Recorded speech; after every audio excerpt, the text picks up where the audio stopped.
Phil! What's going on? You're a mess. I'm not drunk. I'm just resting my eyes. Okay. So, what's going on? My Boomshine's about to get blown sky high by a bunch of angry scumbags. Damn it. What? Yeah.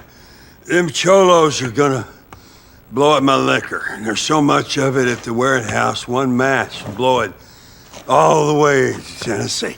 Tennessee, here I come.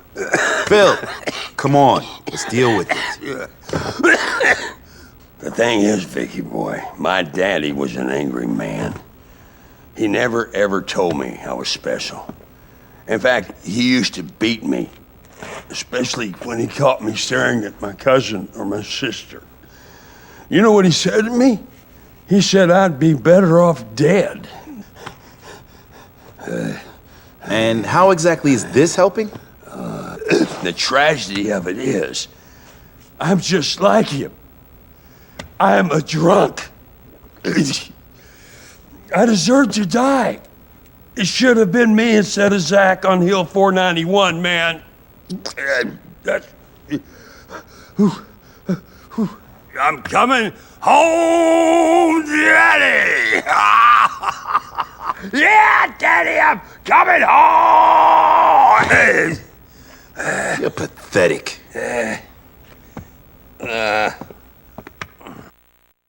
So I suppose after that cutscene, we've now got some insight as to why Phil is the way that he is.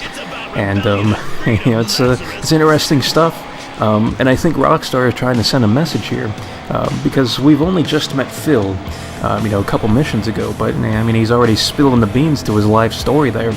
So, he did so in an intoxicated state.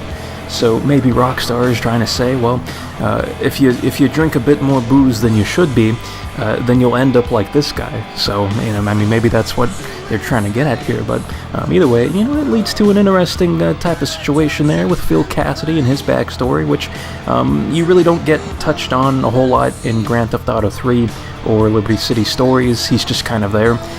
But in Vice City and in this game, you get a bit more of an expansion in the pants in regards to the character there. So yeah, it's quite nice, as a spectator. But obviously for Phil, it's a terrible situation, much like with his warehouse right now. I could have sworn I locked this place up.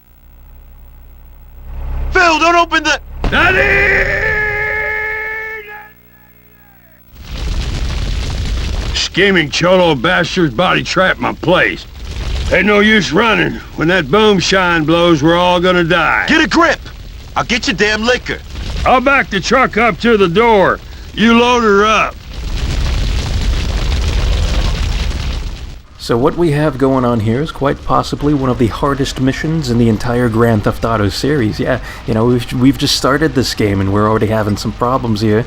So I suppose it's kind of like in San Andreas with the mission, the wrong side of the tracks that you do for Big Smoke, which I find to be an overrated mission in the way of difficulty. I don't think it's that bad. You just maintain a center position on the tracks that are right next to the tracks that have the train, that have the enemies on top of it, or you can just do what the speedrunners do and hop on top of the train by using one of the arches and rooftops that are relatively nearby the beginning of that sequence of the mission. But I suppose that's San Andreas business right there. We're dealing with Vice City Stories and this forklift type of thing, which I suppose to make another connection to San Andreas, this reminds me a lot of the mission that you do for Ryder called Robbing Uncle Sam, where you have to use a forklift to collect boxes of, I guess, weapons and ammo that are being stored at a military base that you're robbing with Ryder. So yeah, it's pretty much the same concept, except you can't grab more than 2, I guess, boxes of the alcohol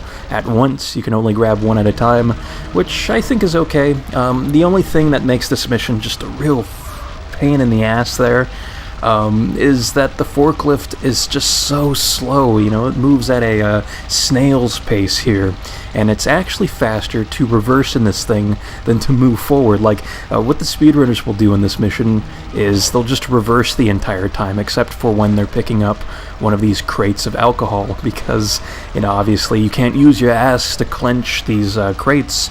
They're a bit too large, so you have to use the, you know, the front side there, you know, with the forklift prongs and all that. So, yeah, that's a thing. And also another thing is that I find that I kind of get stuck on debris more often than I should, so it kind of wastes time because you're trying to like maneuver yourself out of the I guess stuck state when you're, I guess, stuck with the debris that's in the floor and all that. So it's really annoying. It's just a really annoying mission. And another thing is that when you're, I guess, holding the boxes of alcohol or Boomshine, if you hold them over a flame, which could potentially happen as you're turning around corners and stuff, the heat meter will increase. So if it stays in the flames for too long, then the place will just explode. Because once that meter fills up, then, you know, the place will explode and you'll become wasted and fail the mission. So yeah, you obviously don't want that to happen there. And you can see him kind of doing the speedrunner thing a little bit, you know, reversing there. Well, and I find that you need to reverse pretty much any time you can, you know, otherwise you'll waste a bit too much time. And oh, yeah, it dead ends there, you know, after you collect a container of Boomshine, and there's there's the Boomshine there, almost exploding my face off there. But yeah, after collecting some Boomshine, you know, you notice that there's a little mini cutscene that plays that shows that debris is falling from the ceiling. I better put these babies in some safe place, huh?